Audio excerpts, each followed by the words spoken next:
An old man working as a humble Santa Claus is brutally attacked by a gang of thugs, only for them to discover he's a retired mercenary with a dark past. But when he begins his hunt for vengeance, they realize they've made the wrong enemy. The evening air was crisp, carrying the scent of pine and the faint aroma of roasted chestnuts from a nearby vendor. The city's main square was alive with the gentle hum of holiday cheer. Strings of lights wrapped around towering fir trees cast a golden glow onto the snow-dusted cobblestones. Children darted between the feet of busy parents, their laughter weaving through the tinkling of a distant bell choir. Elias Rocha sat on a throne-like chair adorned with velvet and faux gold trim, a heavy Santa suit weighing down his frail frame. His once broad shoulders sagged under the padded coat, and his hands, weathered by age, gripped the arms of the chair as he posed for yet another photo. "Merry Christmas," he croaked, forcing a smile for a child perched nervously on his knee. The child squealed with delight as Elias handed over a small candy cane. The parents beamed, snapping photos. When the queue finally dwindled, Elias leaned back, exhaustion painting his face. His job for the night was nearly done. He stood, his knees protesting, and waved to the crowd. "See you tomorrow," he called, his voice barely carrying over the festive noise. With that, he shuffled to a bench tucked away in the shadow of a nearby tree, seeking refuge from the bustle. Sitting there, he allowed himself a moment of quiet. The weight of the years pressed heavily on him. The laughter of children and the sparkle of decorations couldn't quite penetrate the fortress of solitude he carried within. His mind wandered to December's long past, to memories tinged with joy and regret. The cold metal of a small, rusted locket in his pocket served as a bitter reminder of what he had lost. As the crowd thinned and the square grew quieter, the silence became profound.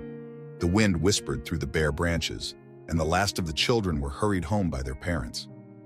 Elias exhaled a plume of breath into the icy air and closed his eyes, letting the stillness wrap around him like a blanket. That's when he heard them. At first, it was the crunch of boots on snow, an irregular rhythm, too loud and purposeful to be casual passers-by. He opened his eyes, his heart sinking as he saw three figures emerging from the shadows. They were young, perhaps in their late teens, dressed in layers of mismatched clothing. The leader, a lanky boy with a perpetual sneer, approached with an air of cocky disdain. Elias recognized that look.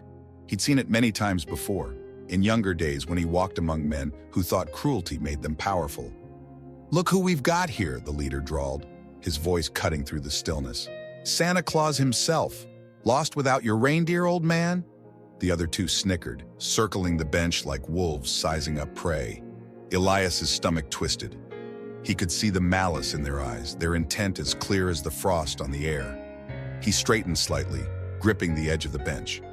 The leader, Tito, as one of the boys called him, stepped closer, his shadow falling over Elias. The sneer on his face twisted into a mocking grin. "Bet you're loaded with cash, huh? All those parents paying for their brats to sit on your lap." Elias didn't reply. He stared back, his pale blue eyes steady, unyielding. The silence stretched, thick and tense. For the first time that night, the festive cheer felt miles away. The warmth of the season had given way to the icy grip of foreboding. The square, once a haven of joy, now stood still, poised on the edge of violence. The silence seemed to stretch for an eternity. Elias remained still, his gnarled hands resting on his knees as Tito and his gang closed in. The sharp wind whipped through the square, rattling the strings of Christmas lights overhead. It was as if the festive warmth had drained, leaving the world cold and hollow. "Cat got your tongue, old man?" Tito sneered, stopping just short of Elias. Marcos and Renan, the other two boys, flanked him like hyenas, their laughter sharp and cruel. Elias raised his eyes to meet Tito's, his stare calm yet unsettling, icy in a way that made the younger boy hesitate for just a moment. "Go home," Elias said, his voice gravelly but firm. Marcos barked a laugh. "Hear that? Santa's giving us advice." Tito's smirk faltered before he regained his composure. "Nah, I think Santa's got something he's hiding." He leaned closer, his face inches from Elias's. "What's in the bag, huh? Candy? Presents? Maybe cash?" Elias didn't flinch, but his jaw tightened. The bag by his feet, filled with cheap trinkets, leftover candy canes, and a small envelope of meager wages, suddenly became their target. Tito reached down, yanking the bag from the ground. Let's see what Christmas brought us. Put it back, Elias said quietly, his voice carrying a surprising weight. Oh, he's serious, Renan mocked, stepping forward. What are you gonna do, Santa? Ho ho ho us to death? Tito laughed, a harsh, joyless sound, and emptied the bag onto the ground. Candy spilled across the snow like broken ornaments. The envelope fluttered down last, barely touching the frost before Tito snatched it up. He tore it open and counted the money with exaggerated glee. Pathetic, Tito muttered, crumpling the bills in his hand. He looked at Elias again, his expression darker now, all traces of humor gone. You think you can sit here all smug and quiet like you're better than us? Marcos chimed in, his voice sharp. Think you're tough, old man? Before Elias could react, Marcos kicked the spilled candies across the snow, a small storm of red and white raining down. Renan shoved Elias hard against the bench, the force jarring his shoulders. Pain rippled through his back, but Elias refused to make a sound. Enough, a voice cried from the other side of the square. They all turned. Clara, a young waitress from the nearby diner, stood under the glow of a lamppost. Her breath came in quick puffs. Fear etched into her face. Leave him alone, she shouted. Tito turned to her, eyes narrowing. Why don't you mind your own business, sweetheart? Clara hesitated, but anger burned in her eyes. He hasn't done anything to you. Go home, Tito snapped, his voice sharp. When she didn't move, he nodded toward Renan. Show her we mean it. Renan took a threatening step forward. Clara gasped and stumbled back, her courage wavering as she realized how far they'd go. The gang turned back to Elias, their attention refocused. Tito raised a boot, grinding candy and snow into slush. Pathetic old man, he spat. Then, without warning, he struck. His fist collided with Elias's face. Pain flared, bright and immediate, but Elias didn't cry out. Another blow followed. Renan and Marcos joined in, kicking and shoving as Elias slumped forward, unable to defend himself. Blood spotted the snow, sharp crimson against the white. Clara watched from a distance, paralyzed by fear, tears streaking her cheeks. Stop, she whimpered, but no one heard her over the thudding boots and jeering laughter.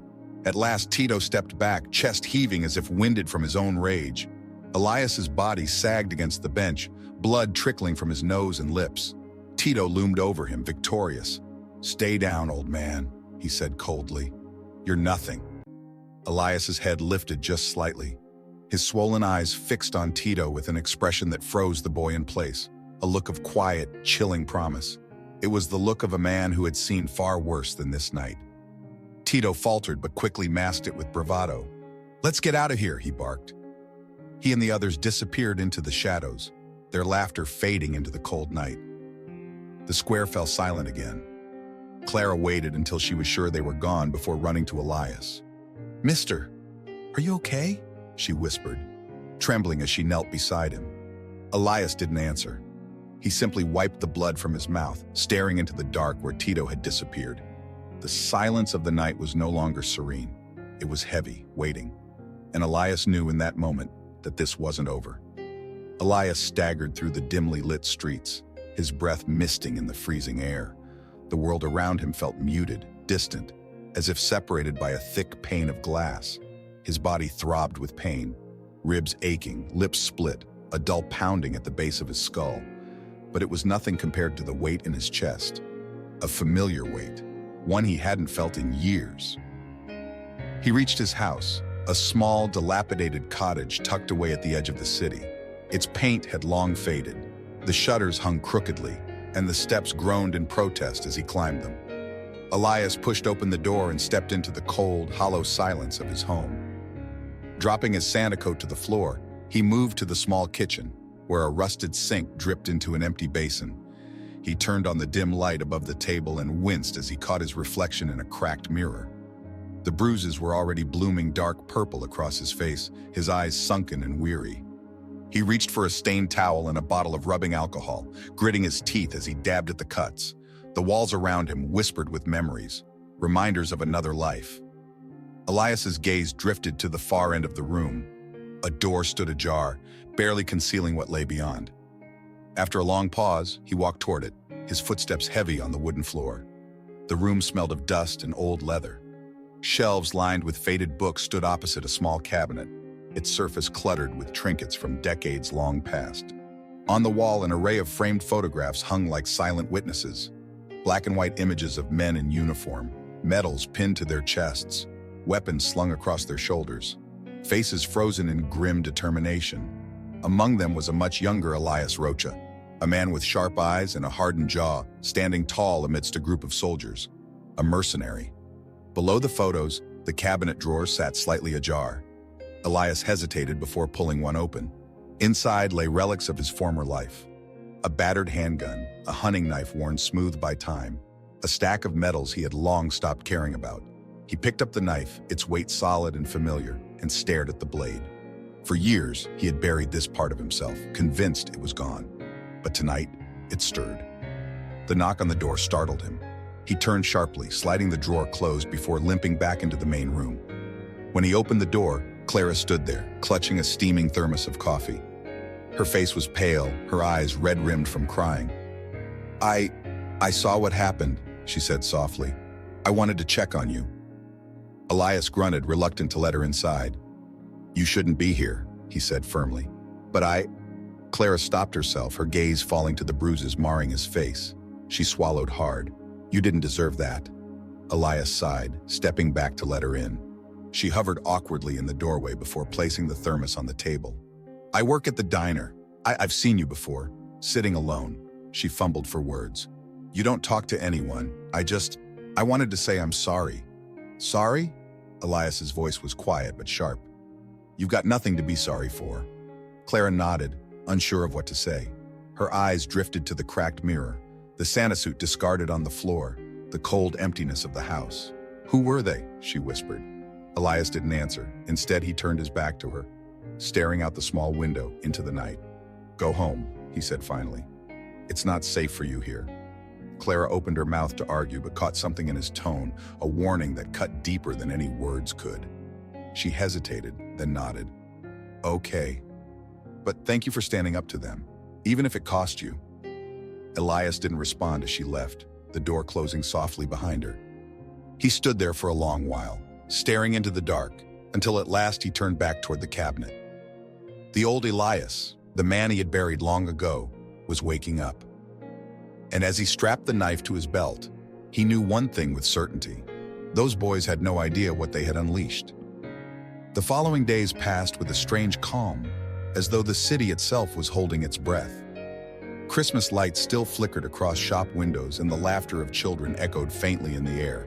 But for Elias, the festive cheer had been replaced with a singular focus. Each movement was deliberate, each step calculated. The gang, Tito, Marcos, and Renan, had gone about their lives with smug confidence, strutting through the city streets like untouchable kings. Elias had seen their type before, cocky, reckless, mistaking cruelty for power. They thought their actions would fade into nothing, a forgotten episode in the cold of winter. They were wrong. Elias spent his days watching, learning. He moved through the city like a shadow, unseen and unnoticed. Dressed in a heavy coat and scarf, his face buried beneath a woolen cap, he became just another figure in the crowd. He walked with purpose, his sharp eyes tracking every detail of their movements. He saw Tito lounging at the arcade near the train station, a cigarette dangling lazily from his lips as he barked orders at the younger boys. Renan, the tallest and most nervous of the trio, often hung around a graffiti-stained alley behind the convenience store, his hands constantly twitching, his gaze darting. Marcos, the loudest of the group, had a habit of loitering outside the local diner, harassing customers and pocketing loose change when no one was looking. Elias took note of it all, their habits, their weaknesses, the places they felt most secure. He watched from rooftops, alleyways, and through the slanted blinds of his small house. They never saw him, never even thought to look. Inside his home, the transformation began. The man who had been Santa Claus in the square, smiling gently at children, was gone. In his place was a soldier, a strategist, awakening from years of stillness. He sat at the scarred wooden table, tools spread out before him, old knives sharpened to a deadly edge, rope coiled neatly, nails and scrap metal set aside for later use. He moved with quiet efficiency, hands steady as they worked. Elias improvised. An old hammer became a tool of silent destruction. Thick fishing line, nearly invisible in the dark, was repurposed for traps. A broken chair leg, carefully sanded and reinforced, transformed into a sturdy club. His experience taught him that weapons didn't need to be pretty. They needed to work. As he prepared, memories flickered in his mind, faces from the past, men he had fought alongside, men he had fought against. He had spent years unlearning the instincts that came so naturally to him. Now, with every tool he crafted and every plan he mapped, those instincts roared back to life. Night after night, he followed them. Tito and his gang were careless. They stayed out late, swaggering through darkened streets, unaware of the man who trailed them at a distance. Elias moved like a predator, close enough to hear their taunts and laughter, to see the glint of their knives when they thought no one was watching. One evening, as he crouched behind a dumpster, Elias heard Renan boast loudly to Marcos, "That old man? He's probably still in bed, crying into his Santa suit." They laughed, their voices cruel and echoing off the brick walls. Elias's jaw tightened. Not yet, he told himself. Patience. Back in his house, as he lit a single candle and inspected his preparations, Elias thought of Clara. He remembered her eyes, wide with worry as she stood in his doorway. She had seen something that night, a flicker of the man he used to be. He hated the thought of her getting caught up in what was coming, but it couldn't be helped. Tito and his boys believed they were the hunters, but soon they would learn they were the prey. As Elias sat in the dim light, sharpening the edge of his knife, a grim calm settled over him. He had no joy in what he was preparing to do. There was no pride, no satisfaction, but there was purpose, and that purpose was enough. The city was different at night. The cheerful glow of Christmas lights became muted, overtaken by shadows that stretched across empty streets and lifeless alleyways. For Elias, the darkness was an old friend, an ally that concealed his presence and shielded his purpose. Tonight was the night. Renan was the weakest link, and Elias had chosen him carefully. The boy's nervous habits and constant paranoia marked him as the easiest target. Over the past few days, Elias had learned Renan's routine. After a night with the gang, he would always split off from the others, taking a shortcut through a narrow alley that cut behind an abandoned warehouse. It was isolated, the perfect place to disappear. Elias arrived hours before. He stood in the cold, silent and unseen, as the wind howled through broken windows and scattered debris across the pavement. He spent the time preparing. The old fishing line was stretched across the alleyway at ankle height, tied securely to rusted metal pipes. Nearby, an overturned trash can was positioned strategically, its presence innocent but deliberate. Elias knew that chaos, even for a moment, could shift the balance. He waited, tucked into the shadows, a part of the night itself. It was past midnight when Renan finally appeared. His footsteps echoed through the alley, uneven and quick. A cigarette dangled from his lips, the faint orange ember pulsing with each inhale. He muttered to himself, cursing the cold and kicking an empty can across the pavement. Elias watched him move closer, every step calculated in his mind. Renan never saw the fishing line. His foot snagged, and the sudden jerk sent him sprawling face first onto the concrete. The cigarette flew from his mouth, sparks scattering like fireflies. The boy cursed loudly, his voice cracking with a mix of anger and fear as he scrambled onto his hands and knees. "Who's there?"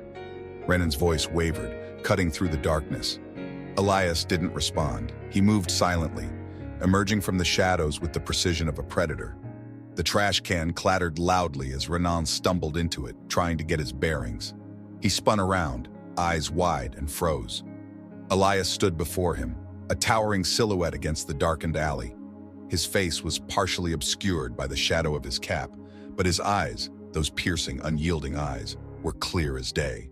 "You," Renan stammered, his voice barely above a whisper. "What do you want?" Elias didn't answer. He advanced slowly, his footsteps deliberate, measured. Renan scrambled backward, his hands searching for something, anything, to defend himself. He found nothing but empty space and cold pavement. "Stay away," Renan shouted, his voice cracking with panic. Elias moved faster now, closing the distance with unsettling speed. Before Renan could react, Elias grabbed him by the collar of his jacket and hauled him to his feet. The boy's breath came in short, sharp gasps as he stared into the older man's face. "Listen carefully," Elias said, his voice low and cold as steel. "This is your warning." Renan tried to speak, but no words came. Elias released him with a shove, and Renan collapsed onto the ground, panting in terror. He scrambled backward on all fours, eyes darting wildly, searching for a way out. Elias stepped over him, crouching close enough that his voice cut through the boy's panic. "Tell Tito I'm coming. Tell him he made a mistake." Renan's lips trembled as he nodded frantically. Elias didn't linger. He turned and vanished into the darkness as quickly as he had appeared, leaving Renan alone in the cold alley. The boy stayed there for minutes, staring at the empty shadows where Elias had stood. Finally, he stumbled to his feet and ran. His footsteps echoed through the night, frantic and desperate. From a distance, Elias watched him go. The first strike had been made, not with blood but with fear. He had planted a seed in their minds, a doubt that would fester and grow. They would no longer feel invincible. The rules of their game had changed. Elias turned toward the shadows, his face unreadable. It had begun. The door to the arcade slammed open so hard it rattled the glass. Tito stormed in, his face red with anger, a cigarette dangling forgotten from his fingers. The stale scent of burned tobacco mixed with the hum of video game machines and the faint sound of electronic gunfire. Marcos looked up from a pinball table, startled. "What the hell, man?" Marcos called, his voice carrying over the noise. Tito didn't answer. He grabbed the nearest chair and threw it, sending it crashing into a table of empty soda bottles. The sound echoed across the arcade. Every kid and hanger-on turned to watch, but one look from Tito's glare made them all shrink back. He wasn't in the mood to be questioned. Renan was perched nervously on a bench nearby, his knees bouncing, a deep bruise forming across his cheek where he'd fallen the night before. He looked like he hadn't slept in days. His hands gripped the edge of the bench so tightly, his knuckles were white. "He's coming, Tito," Renan said hoarsely. "That old man, I told you. He said he's coming for us." Tito spun on him, his teeth bared like an animal. "You told me? That's all you've got?" He grabbed Renan by the collar, yanking him up. "You let a washed-up Santa Claus scare you like that? Are you kidding me?" "I didn't let him," Renan stammered, his voice rising in pitch. "I couldn't do anything. He knew where I'd be. He set me up, Tito, like he knew I was coming." Marcos shifted uncomfortably, his bravado cracking under the tension. "You're saying he planned it? Like on purpose?" Renan nodded frantically, wiping sweat from his brow. Yeah, man. He's not some helpless old guy, he's something else. You didn't see his eyes." "Stop whining," Tito snapped, shoving Renan back onto the bench. "He's nothing. You're all acting like scared little kids." Marcos, trying to ease the tension, laughed nervously. "Look, it's just some old dude. What's he gonna do? Show up with his reindeer and a sack of coal?" Tito didn't laugh. He paced the room, his boots thudding heavily against the floor. Deep down, something was gnawing at him, though he'd never admit it. Renan wasn't the smartest guy, but he wasn't one to shake like this. Not over nothing. And that old man? There was something about the way he'd looked at them that night in the square. "Maybe he's like ex-cop or something," Marcos muttered, his voice quieter now. "That'd explain why he's all weird." Tito stopped pacing. He turned to Renan, his eyes narrowing. "Where did he come from? How did he find you?" Renan swallowed hard. "I don't know, man. He's watching us, I swear. He's out there somewhere. Right now, planning something." Tito lit another cigarette with shaking hands, trying to mask his own unease. He didn't like loose ends, and Elias Rocha, whoever he really was, had become a loose end he couldn't ignore. Tito thought back to the square, to the silent warning in the old man's stare. It had been more than defiance. It had been something darker. He exhaled a long plume of smoke and turned to Marcos. "Find him." Marcos blinked. "Find him? You serious?" "I want to know where he sleeps, what he eats, who he talks to," Tito said, his voice low and dangerous. "If he's planning something, we're going to stop him first." Marcos hesitated. "And then what?" Tito's lip curled into a sneer. "We'll show him who he's messing with." Renan glanced up nervously. "And what if we can't stop him?" Tito walked over, looming over Renan, and grabbed the boy by the chin, forcing him to meet his eyes. "We can, and we will. You hear me? He's nothing. Just an old man playing tough." Renan didn't look convinced, but he nodded anyway. Tito straightened up, shoving his hands into his pockets. "We'll hit him where it hurts. I don't care if he's hiding. He's got something to lose, and we'll find it. He won't see us coming." Outside, the wind howled through the alleyways as the night settled around the city. Tito didn't know it yet, but Elias was already watching, already listening. The hunter and the hunted were trading places, and time was running out for the gang. Clara's scream echoed through the empty diner as Tito's gang stormed in. Marcos grabbed her by the arm, yanking her away from the counter where she'd been closing for the night. Plates shattered on the floor as Renan barred the door, his nervous eyes darting toward the windows. "Let go of me!" Clara cried, struggling against Marcos's grip. Tito stepped forward, calm and deliberate, his shadow stretching across the floor. "Quiet, sweetheart," he said coldly. "We're not gonna hurt you yet," Clara glared at him, breathing hard. "What do you want?" Tito's lip curled into a sneer. "We're setting a trap, and you, little girl, are the bait."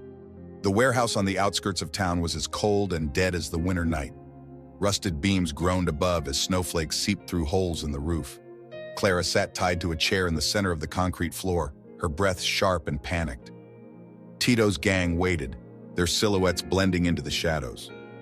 Marcos paced, occasionally casting nervous glances at Clara. Renan sat farther back, fidgeting, his hands trembling. "Relax," Tito growled, perched on a stack of crates. His voice echoed in the cavernous space. "He'll come. Old fools always fall for this." But as the minutes passed, the air grew heavy. A noise, a faint creak, sounded from somewhere above. Renan's head snapped up. "What was that?" Marcos turned. "It's nothing. Stay cool." Tito frowned. In the silence, a shadow moved, then another. Elias was here. The warehouse was silent, save for the faint whistle of wind through broken windows. Tito stood, his eyes scanning the shadows. Something was wrong. "Where is he?" Marcos muttered, his voice tight with fear. A light bulb overhead flickered. Then a sudden crash, a metal pipe clattering to the ground, echoed through the space. Marcos spun around. "What was that?" "Shut up!" Tito barked, though his voice lacked its usual confidence. From the darkness, Elias emerged. He moved like a phantom, his steps silent as death. He was no longer a frail old man. He was a predator, his cold eyes fixed on Tito. "Let her go," Elias said, his voice low and steady. Tito smirked, though his hand trembled on the gun he now raised. "Or what, old man? You gonna fight us? Try me." The challenge hung heavy in the air. Tito fired, a sharp crack splitting the silence, but Elias was already moving. The bullet struck an empty crate as Elias vanished into the shadows. "Where is he?" Renan's voice broke as panic consumed him. Suddenly, Marcos crumpled to the floor, a groan escaping him. Tito turned, his eyes wide. Elias stepped into view again, holding the bloodied edge of a rusted pipe. Renan ran. Tito, now alone, aimed wildly into the dark. "Come out!" he screamed. A noise behind him, a whisper of footsteps. Before Tito could turn, Elias was on him. He wrenched the gun from Tito's hands, sending it skidding across the floor. A brutal punch knocked Tito to his knees. Elias stood over him, breathing hard, his silhouette a towering shadow. Tito looked up, his face a mix of rage and terror. "It's over," Elias said coldly. Tito slumped, defeated. The night air was sharp and still as Elias led Clara out of the warehouse. Her steps were shaky, but she clung to him for balance, her eyes wide with disbelief. Behind them, the building loomed silent, as though holding its breath after what had transpired. "Are you okay?" Elias asked gruffly, his voice breaking the silence. Clara nodded, though tears streaked her cheeks. "You saved me." Her voice was soft, filled with a mix of relief and awe. Elias didn't respond. His expression remained hard, though his shoulders seemed to ease ever so slightly. The city felt different on their walk back, quieter, safer. Word of the gang's downfall would spread. Elias knew that much. By morning, whispers would travel through the streets like wildfire. Tito's reign of fear had ended, crumbling under the weight of Elias's vengeance. At the diner, Clara stopped and turned to him. "You didn't have to do this. You could have let them win." Elias looked at her, his gaze softening just a fraction. "Sometimes you can't let things go." Clara swallowed, nodding slowly. "Thank you," she said quietly, "for everything." He didn't answer, only giving her a slight nod before turning back toward the darkness. Clara watched him walk away, his silhouette fading into the night until he was gone. When Elias returned home, exhaustion finally caught up to him. He sank onto the creaking chair by the window, staring out at the faint glow of Christmas lights in the distance. For the first time in years, the streets felt calm. The fight was over, for now. And though Elias carried the scars of his actions, tonight at least, he had brought peace. The evening chill enveloped the town square, but the warmth of the Christmas spirit was undeniable. Laughter echoed as children chased each other under the glowing canopy of twinkling lights. Families gathered around the giant Christmas tree, their faces illuminated by its colorful brilliance. The air was filled with the gentle hum of carolers in the distance and the occasional sound of bells jingling. From a shadowed corner near the edge of the square, Elias Roca stood quietly, blending into the background like an unnoticed ghost. Dressed in a simple coat, his Santa suit now folded away, Elias watched the lively scene. A faint smile tugged at the corners of his lips as he observed the innocence and joy of the children. It was a stark contrast to the darkness he had faced over the years, and just recently during his confrontation with Tito's gang. Yet for the first time in a long while, he felt a glimmer of peace. Elias leaned against a lamppost, his breath visible in the crisp air. He held a small, steaming cup of coffee that he had bought from a nearby vendor. Its warmth seeped into his hands, grounding him in the moment. As he sipped, his mind wandered to Clara. Her courage had shone brightly in the chaos, and her gratitude had been the light he hadn't realized he needed. Back at home earlier that day, he had found a note slipped under his door. Unfolding it carefully, he had recognized Clara's neat handwriting.